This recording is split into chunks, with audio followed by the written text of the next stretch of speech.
Hello all and welcome to NEET now. NEET now में आज जो टॉपिक हम देखने जा रहे हैं वो है द लिविंग वर्ल्ड से growth.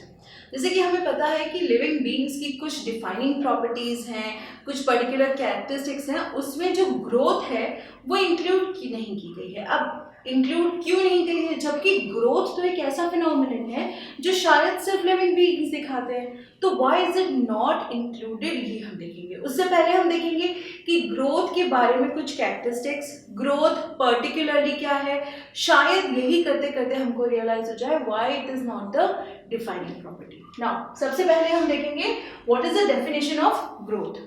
Growth is an increase in mass और overall size of a tissue or organism or its part is called growth। यानी कि ग्रोथ क्या है, पहला इंक्रीज इन मास या फिर overall size of a tissue और ऑर्गेनिज्म और इट्स पार्ट्स। यानी कि तीन फैक्टर्स हैं जो आपको यहाँ पे देखने हैं। पहला मास में इंक्रीज, दूसरा साइज एक टिश्यू का या फिर एक ऑर्गेनिज्म के पार्ट का।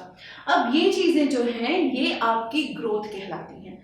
ग्रोथ हम लोग जैसे बच्चे होते हैं, बच्चे से धीरे धीरे बड़े होके टीनेजर्स से फर्दर हम लोग एडल्टहुड में आते हैं, तो धीरे धीरे हम ग्रो करते हैं। हमारी हाइट ग्रो करती है, वेट ग्रो करता है, डिपेंड करता है। जैसे जब बॉर्न होते हैं जनरली बेबीज केजीज होते हैं, विद इन लाइक 3.5 kg की रेंज में।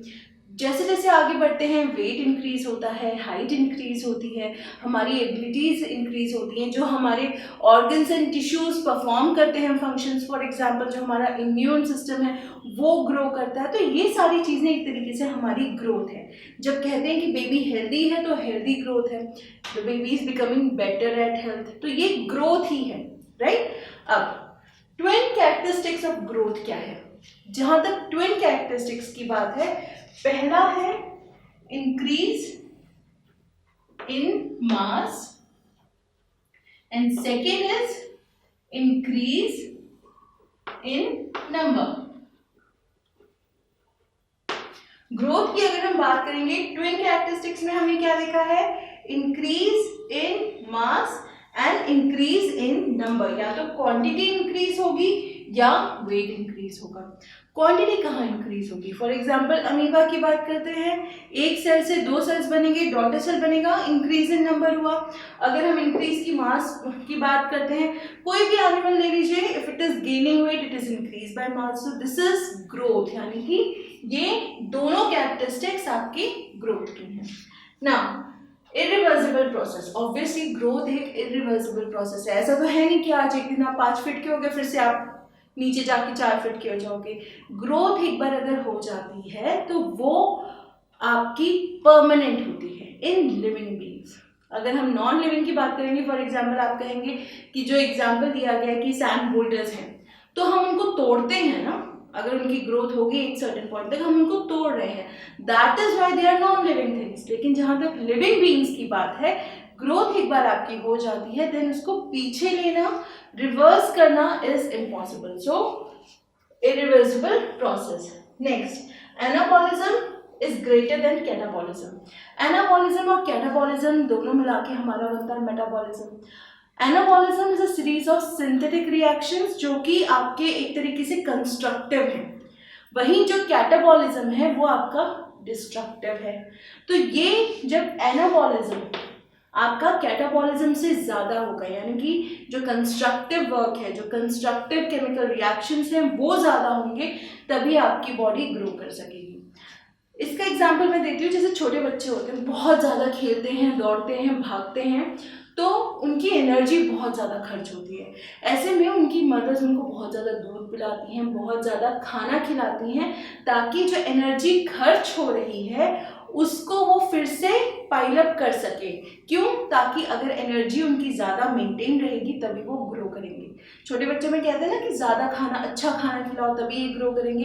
यही फैक्टर है कि एनाबॉलिज्म जो है वो कैटाबॉलिज्म से, यानी कि डिस्ट्रक्टिव प्रोसेस जो है, जो एनर्जी एक्सपेंडिचर है उससे ज़्यादा होगा, तभी ग्रोथ अकर होगी। क्लियर?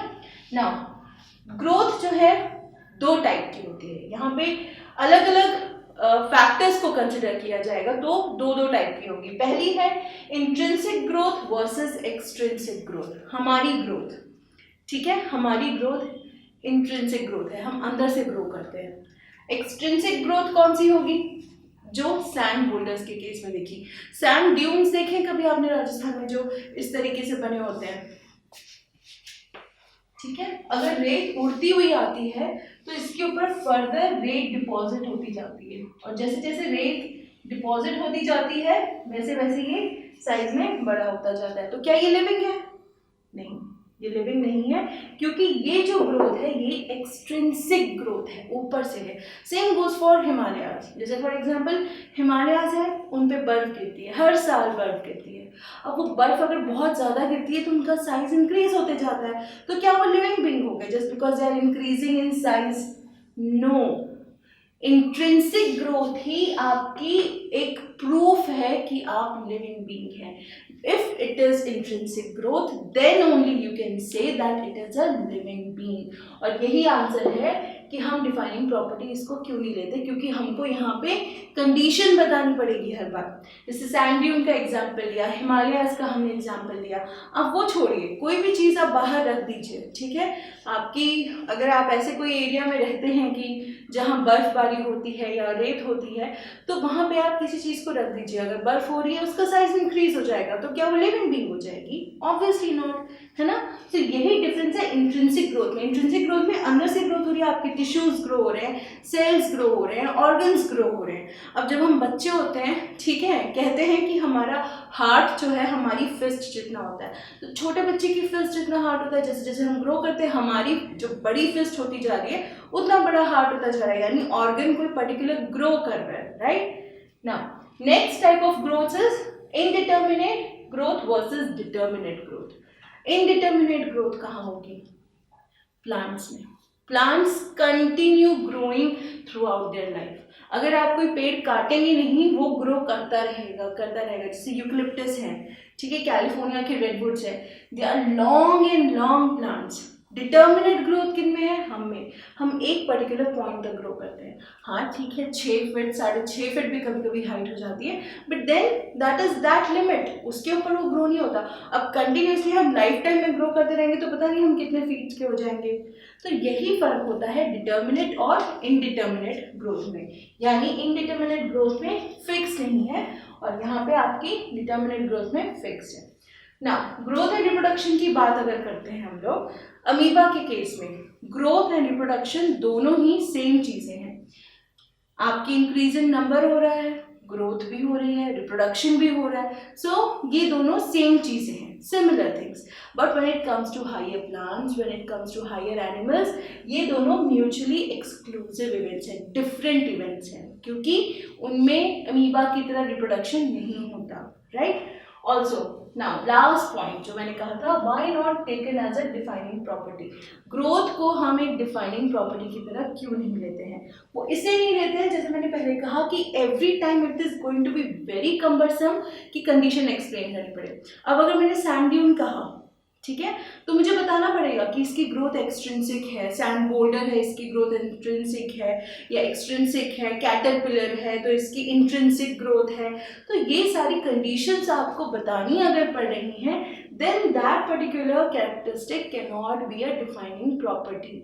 डिफाइनिंग प्रॉपर्टी वो कैरेक्टरिस्टिक होगी जो आपने कह दिया कि ये है, यानी कि that is a sure short example of a living being. यानी कि अगर हम एनिमल की बात करें, कोई मैन की ही बात करते हैं, तो ग्रोथ उसकी भी हो रही है, रेगिस्तान में आपके सैंड ड्यून की भी हो रही है, तो आप ये नहीं कह सकते ना कि वो लिविंग की प्रॉपर्टी है।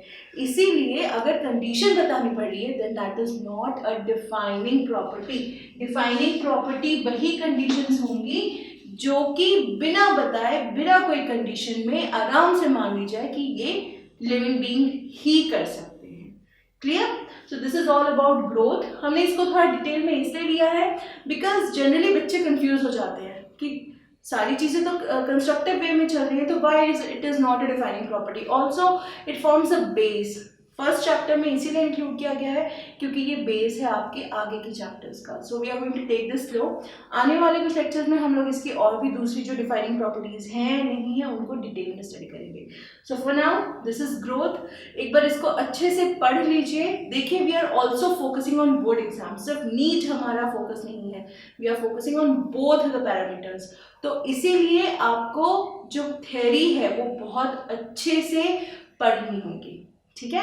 सो फटाफट इसको रीड कर लीजिए. जो एक्स्ट्रा पॉइंट्स हैं आपके शॉर्ट नोट्स हैं उनमें अगर आपको लग रहा है कोई चीज़ एक्स्ट्रा, जैसे एनसीईआरटी में आपकी एनाबॉलिज्म और कैटाबॉलिज्म वाला पॉइंट नहीं दिया गया है, तो आप इसको जॉट डाउन कर लीजिए so that it is easier for you to understand. ठीक है. सो फटाफट लिख लीजिए इसको. साथ ही कोई भी वीडियो अगर आपको चाहिए कोई पर्टिकुलर टॉपिक पे हमें सजेशंस में बताइए. Will be more than happy to make videos on that.